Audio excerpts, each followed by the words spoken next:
कधी-कधी काही गोष्टी अनएक्सपेक्टेडली घडतात, पण बऱ्याचशा गोष्टी आपण ठरवून करू शकतो.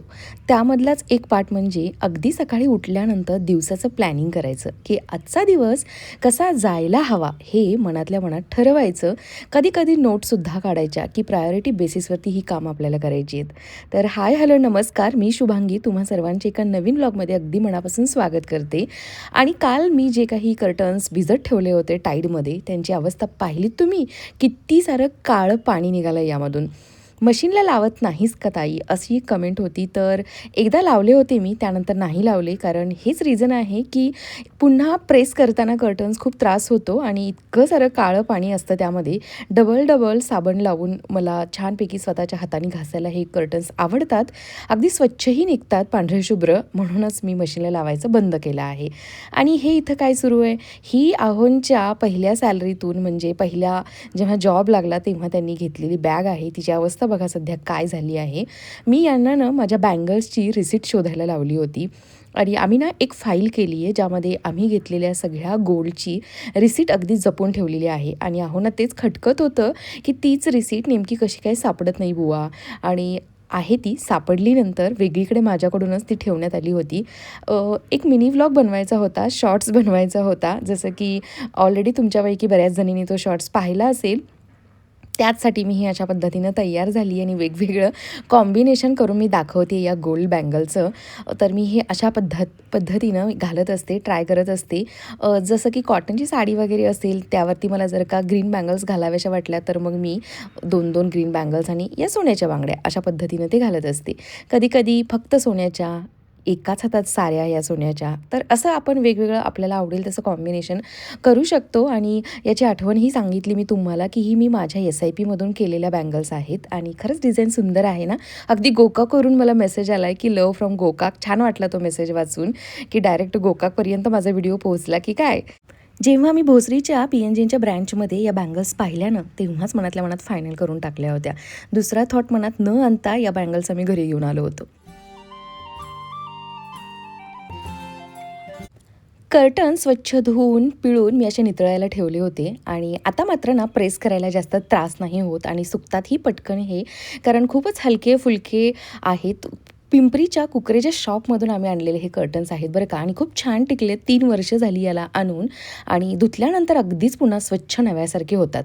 फक्त प्रेस करताना थोडं स्ट्रगल करावं लागतं, पण दोघांनी मिळून अगदी खाली बसून फरशीवरती पूर्णपणे हा पडदा पसरवून केले ना, की पटकन होतं.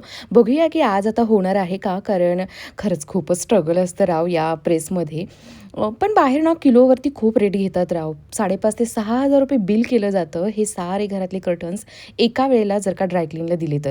म्हणूनच आम्ही ना तेव्हापासून हे अशा पद्धतीनं मी जसं काही रेट ऐकला कल्पनाकडून, की एवढा रेट आहे आणि किलोवरती घेतात. मी अजिबात कधीच कर्टन्स हे बाहेर दिले नाहीत. म्हटलं एकतर या कर्टन्सला 70,000 रुपये खर्च केला आहे आणि आता पुन्हा या कर्टनच्या मेंटेनन्सला प्रत्येक वर्षी 5,000-6,000 देत राहिलो तर केवढ्याला पडायचे हे कर्टन्स. म्हणून मग घरीच करतो आम्ही. आणि असंही नाही की वर्षातून एकदाच आपण हे कर्टन्स स्वच्छ करणार. कधी-कधी 2-2 वेळा सुद्धा करावे लागतात, जसे ते घाण होतील त्या पद्धतीनं. म्हणूनच हा सेव्ह केलेला पैसा आपण इतर कोणत्यातरी कामामध्ये नक्कीच वापरू शकतो ना. आणि संसारात या छोट्या-छोट्या गोष्टींचा हा असा विचार करायलाच हवा. म्हणजे इतर काही कामांसाठी सढळ हाताने आपल्याला पैसा खर्च करायला मिळतो ना. नाहीतर चला काय होतंय देऊया बाहेर असं म्हटलं की झालं मग. उगाच हा वायपट खर्च नको. लिटरली आम्ही ना जे पूल ओव्हर करण्याचे कर्टन्स आहेत ना, ते सुद्धा घरीच वॉश करतो बरं का. त्यामध्ये एक स्टीलचा रॉड असतो, तर तो रॉड बाहेर काढायचा आणि तेही बाथरूममध्ये पूर्णपणे पसरवून ठेवायचे आणि स्वच्छ करायचे. तर तेही मी शेअर करेनच जेव्हा मी काढेन. ते जास्त घाण होत नाहीत, कारण नेहमी ते फोल्ड करूनच वरती ठेवलेले असतात. रेअरली खाली घेतले जातात, त्यामुळे धूळ जास्त बसलेली नसते. आणि जर का काही धूळ असेलच तर ती अगदी झटकली तरीसुद्धा निघून जाते. त्या कर्टन्सला जास्त मेंटेनन्स नाही आहे बरं का. तर चला मठ्ठा बनवायला घेते आहे ताकाचा मस्त. कालपासून नाचतो आहे हा मठ्ठा, पण बनलाच नाही माझ्याकडून कारण कोथिंबीर नव्हती. मी म्हटलं तुम्हाला लास्ट व्लॉगमध्ये. तर आता थोड्याफार भाज्या ज्या संपल्या होत्या त्या पुन्हा आणल्या आहेत आजच. तर म्हटलं चला मस्त असा हा मठ्ठा बनवून घेऊया. हा अशा पद्धतीनं कुटणीमध्ये मसाला वाटून केलेला मठ्ठा अजूनच टेस्टी लागतो. तर जिरे, हिरवी मिरची, कोथिंबीर आणि अद्रक मस्तपैकी मी वाटून घेतलं आणि मिक्सरच्या भांड्यामध्येच ताक हलवून त्यामध्येच ते ॲड केलं. आता यामध्ये सैंधव मीठ ॲड करणार आहे मी आणि मग हे सारं मिक्स करून 1 ग्लास मम्मींसाठी बाजूला काढणार. त्यांना आहे शुगर, त्यामुळं मी मठ्ठाला जे काही शुगर यूज करणार आहे ती नंतर. पुदिन्याची पानं सगळ्यात वरती स्वच्छ धुवून बारीक बारीक कात्रीनं चिरून ॲड केली आणि हे बघा हा ग्लास आहे मम्मींसाठी आणि त्यानंतर साखर ॲड करून पुन्हा हे मी फिरवून घेणार आणि म्हणूनच हे ताक मी बाजूला काढलं नव्हतं, याच मिक्सरच्या भांड्यामध्ये ठेवून दिलं होतं म्हणजे बनवायला इझी ना. आता हे सारं पुन्हा साखर टाकल्यानंतर बारीक करून घेतलं आणि आमचा मठ्ठा रेडी. मस्त झाला होता, टेस्टी अगदी. पण ना थोडासा तिखट झाला होता. मिरची ना माझ्याकडून नेहमी जास्तच पडते. आहुंना मिरची नको असते आणि मला मिरची हवी असते. एकच मिरची टाकायला हवी होती. चला आता निघूया आपण वल्लभनगरला. आता ना 6:10 होत आहेत आणि रविवार आहे. प्रितीशने आम्हाला बघा कसं कामाला लावलंय. इतकं की त्याला म्हटलं रिटर्न आल्यानंतर कर अभ्यास, कुठे जाणार आहेत पुस्तकं. तर काल आम्ही जी काही पुस्तकं घेऊन आलो त्याची जेईची, त्याचं म्हणणं आहे की तुम्ही बसला पाठवा. तर आमच्या गावावरून डायरेक्ट जी बस येते वल्लभनगरला, त्या बसचे ड्रायव्हर माझ्या सासरचेच आहेत, ओळखीचे दाहोंच्या माझ्या. तर त्यांना ती पुस्तकं पोहोचवायला निघालोय. म्हणजे हा आता उद्यापासून त्या पुस्तकांचा अभ्यास करणार आहे. काय माहिती करणार आहे, उघडून तरी बघणार आहे की नाही काय माहिती. पण पाठव पुस्तकं, पाठव. घाई लावली नुसती. आज सकाळीच पाठव म्हणत होता, पण म्हटलं थांब, आपल्या ओळखीचे आहेत त्यांच्यासोबत पाठवते आणि ते उद्या दुपारी त्याला ती पुस्तकं पोहोचणार. अगदी जोशामध्ये अभ्यासाला सुरुवात तर केली आहे, पण हे 2 वर्ष टिकायला हवं, हो की नाही? काय वाटतं तुम्हाला, करेल ना तो? करणार. मलाही असं वाटतं करेल तो. इंटरेस्टनी करतोय आणि आवड आहे त्याची आणि त्याचं त्यानं घेतलंय ऍडमिशन. एन्व्हायरमेंट मध्ये गेल्यावरती तिथली बाकीची मुलं हे ते, त्यामध्ये त्याला ना थोडासा अंदाज आलाय की आपण आता ज्या क्लासला जाणार आहोत तिथे खूप हुशार मुलं असणार आहेत जी आपल्या ऑलरेडी अभ्यासामध्ये वगैरे किंवा जेईच्या अभ्यासामध्ये पुढे आहेत, म्हणून तो तयारीला लागलाय. त्याला थोडीफार आयडिया आली आहे. बोलू दिसतीये मी. चला आल्या आल्या लगेचच स्वयंपाकाला सुरुवात करते. हे असं असतं. काही गरज होती का मला आहोंच्यासोबत जायची? पण नाही, भारी हौस. अजिबात सॅटर्डे संडे नवऱ्याला 1 मिनिटंसुद्धा एकट्याला सोडायचं नाही. जो काही बिचारा भाजी वगैरे आणायला जात असेल खाली, तेही मी सांगितल्यावर तेवढंच. तर व्हाईट शर्टवरती ॲप्रन घालून कामाला लागतीये, कारण खराब नको व्हायला. बेसन बनवतीये मी आणि तेही कच्च्या कैरीचं, बरं का.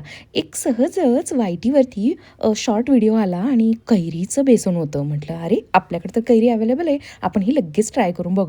आणि जसं जसं त्यांनी त्या व्हिडिओमध्ये दाखवलं होतं ना, त्याच पद्धतीने मी करते, बरं का. तुम्हाला माहिती नसेल तर तुमच्यापर्यंतही मी पोहोचवते. तर कुटणीमध्ये भरपूर सारा लसूण आणि त्यावरती लाल पावडर, काश्मीरी पावडर टाकली आहे. मस्त हे असं वाटून घ्यायचं आहे बिना पाण्याचं. छान असं मऊसर त्याची पेस्ट बनते, ती बाजूला काढून घ्यायची आणि पुन्हा दुसरा मसाला रेडी करायचा आहे. कच्च्या कैरीचं हे बेसन मी सांगते म्हणून खरंच एकदा नक्की ट्राय करा. इतकं भन्नाट टेस्टी झालं होतं, काय सांगू मी तुम्हाला. आपल्यापैकीच एक सबस्क्रायबर मैत्रीण आपली पूजा, तिने मला मेसेज केला होता की ताई, तू व्लॉगमध्ये गावी जाताना दाखवलं आहेस की असा उखळ किंवा काय बोलतो आपण याला, ही कुटणी तिथे मिळत होती, तर तू आणशील का माझ्यासाठी. पण जेव्हा तिने हा मेसेज केला होता तेव्हा तिला माहिती नसेल की मी ऑलरेडी पुण्यात आलेली होते आणि पुण्यात पोहोचल्यानंतर मग मी आठवड्याभर गावचे व्हिडिओ पोस्ट करत होते. त्यामुळे सॉरी पूजा, मला तुझ्यासाठी ही कुटणी किंवा हा उखळ आणता नाही आला. आणि हा मला माझ्या आईने रत्नागिरीवरून म्हणजे गणपतीपुळ्यातून आणलेला लिटरली तो उखळ आहे.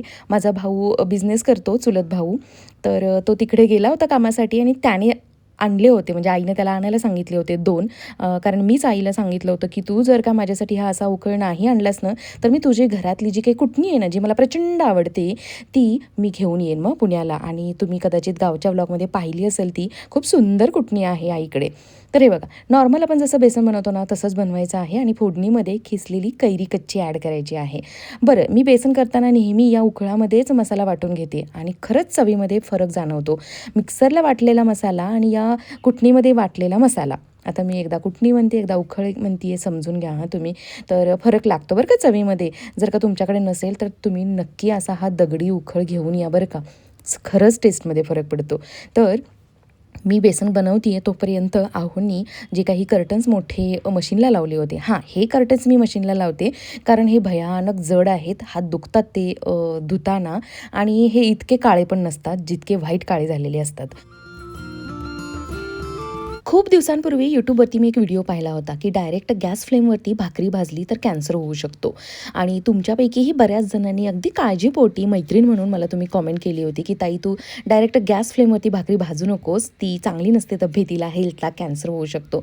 तर मैत्रिणीनं आता मला एक नवीन छान अशी माहिती मिळाली आहे. म्हटलं चला तुमच्यासोबत ती शेअर करूया, पोहोचवूया ती की बेन्झिनमुळं मुळात कॅन्सर होतो. आणि LPG गॅस बनलेला असतो ब्युटेन आणि प्रोपेनपासून, जे असतं क्लीन फ्युएल. आणि जेव्हा प्रॉपरली हे फ्युएल बर्न होतं, म्हणजेच ही तुम्हाला गॅसची जी काही ब्ल्यू फ्लेम दिसते यामधून तयार होत असतं कार्बन डायऑक्साईड आणि वॉटर वेपर. याचाच अर्थ असा होतो की यामधून बेन्झिन तयार होत नाही किंवा भाकरीला जे काही डार्क स्पॉट दिसतात ब्राऊनवाले त्यामधून सुद्धा बेन्झिन तयार होत नाही. कम्प्लिटली ही भाकरी गॅसवरती म्हणजेच फ्लेमवरती भाजली तरी सेफ असते. फक्त काळजी इतकी घ्यायची असते की जेव्हा किचनमध्ये आपण स्वयंपाक करत असतो तेव्हा ते किचन व्हेंटिलेटेड असावं आणि ज्या गॅस स्टोववरती आपण स्वयंपाक करतो तो क्लीन असायला हवा. अगदी खूप जळलेली भाकरी किंवा एखादा पदार्थ असतो ना काळा झालेला डार्क, तो धोकादायक असू शकतो, त्यामध्ये बेन्झिन तयार होऊ शकतं आणि तसं आपण खातच नाही, हो की नाही, तेवढी काळजी आपण घेतोच. तर हे असं आहे. आता बरं झालं ना की आपण आता डायरेक्ट फ्लेमवरती भाकरी भाजू शकतो, अगदीच सेफ आहे. जो काही लाल तिखटाचा आणि लसणाचा मी मसाला वाटून ठेवला होता ना तो असा कडकडीत तेलामध्ये टाकून मस्तपैकी मिक्स करून घ्यायचा आहे आणि अशी ही फोडणी तयार केलेल्या बेसनवरती आपल्याला आता ॲड करायची आहे. खरं सांगते मी तुम्हाला, हे बेसन खरंच भन्नाट लागतं बरं का, करून बघा एकदा. कसं असतं ना, आपल्याला जी काही माहिती मिळते ती मी तुमच्यापर्यंत, तुम्ही माझ्यापर्यंत असं 2 वेमध्ये पोहोचवत असतो. चला, यानंतर हापूस आंबा टेस्ट करायचा आहे. असं पहिल्यांदाच झालं आहे की आंबे आणून घरात 2 दिवस झालेत आणि तो खाल्ला गेला नाही. लिटरली बॉक्स ओपनसुद्धा झालेला नाही. हे बघा, आहो आत्ता ओपन करतायत आणि किती सिस्टमॅटिकली ओपन करतायत, माझ्या अगदी अपोजिट. तर हा आंबा तयारही नव्हता. त्यांनी सांगितलं होतं की 2 दिवस ठेवा आणि त्यानंतरच खायला सुरुवात करा आणि आम्ही आज सुरुवात करतोय फायनली. आहा, काय सुगंध आहे आंब्याचा. आणि बाय द वे, एकही आंबा म्हणजे 4 आंबे आम्ही चिरले, त्यातला एकही आंबट नव्हता बरं का. सारेचे सारे अगदी गोड आहेत, अगदी. तुम्ही अगदी बिनधास्तपणे कात्रे बंधू यांच्याकडून हा हापूस आणू शकता बरं का. आमच्यासाठी तरी आता वन स्टॉप सोल्युशन झालेलं आहे. हां, थोडंसं लांब आहे आम्हाला, पण तिथेच जाऊन आंबा खरेदी करायचा असं आहोंनी ठरवले. त्यांचं असंच असतं, एखादी गोष्ट एखाद्या ठिकाणची आवडली ना मग ते कितीही दूर असू द्या तिथंच जायचं. पुणेकरांचा गुण लागलेला आहे आहोंना. मी ना इथं काय केलं माहिती आहे, आहोंचं म्हणणं होतं अगं आंबा अजून रेडी नाही आहे, एकच चिरूया किंवा 2 जास्तीत जास्त. मी हळूहळू 1 बाय 1 4 आंबे चिरले, तरीही माझं समाधान झालेलं नव्हतं. तर मम्मींना ना जास्त आंबा खायचा नाही आहे, त्यांनी एकच फोड खाल्ली. अशा पद्धतीनं त्या इतकं स्ट्रिक्टली फॉलो करतात शुगरसाठी आणि म्हणूनच त्यांची शुगर नॉर्मल येते आहे. आणि हे काही मिंत्राचे पार्सल तर काय म्हणजे संपतच नाहीत बुवा. तर रिसीव होऊन पण 2 दिवस झाले, आज ओपन करते आहे. कारण काही फॉल्ट असेल किंवा काही फिटिंग वगैरे आवडलं नाही तर रिटर्न करायला प्रॉब्लेम नको, इतकंच. तर जॉकीचे 2 टी-शर्ट्स आहेत, एक छान कुर्ता सेट मला खूपच आवडला होता. आता हे कसं दिसतंय हे बघण्यासाठी तुम्हाला उद्या येणारा व्लॉग बघावा लागेल. त्या व्लॉगमध्ये मी ट्राय ऑन करून दाखवणार आहे डेफिनेटली. हा कलर तर काय मी ऑर्डर केलेला नव्हता, वेगळंच दिसत होतं साईटवरती त्या मिंत्राच्या आणि वेगळाच रिसीव झाला आहे. म्हणजे फेंट दिसत होता, तो डार्क पिंक रिसीव झाला आहे आणि ऑलरेडी माझ्याकडे असा एक टी-शर्ट आहे. तर चला आता हा मला रिटर्न करावाच लागेल, पण त्या अगोदर म्हटलं एकदा ट्रायही करूया. आणि ही माझी फेवरेट कार्गो जी मला बऱ्याच दिवसापासून घ्यायची होती. तर व्हाईट कलरची ही रोडस्टरची कार्गो आहे. उद्या मी घालून दाखवेन नक्कीच. कपडा अगदी छान असा रिसीव झालेला आहे बरं का याचा. 1297 म्हणजे 1300 समथिंग काहीतरी याची प्राईस आहे. मी टॅग करते आणि उद्या तुम्हाला कळेलच की ही दिसायला कशी दिसते. उन्हाळ्यामध्ये फिटिंगच्या जीन्स वगैरे घालायला अगदीच नकोसं होतं, म्हणूनच या कार्गो घेतल्या मी. घरीसुद्धा घालण्यासाठी ज्या 550-600 रुपयेवाल्या आहेत त्या 2 जी मी काल घातली होती. ही त्यातल्या त्यात थोडीशी महाग आहे कारण हिचा कपडा वेगळा आहे आणि खरंच हा कपडा सुंदर रिसीव झाला आहे. अशी एक कार्गो मी H&Mमध्ये पाहिली होती, मॉलमध्ये गेले होते तेव्हा.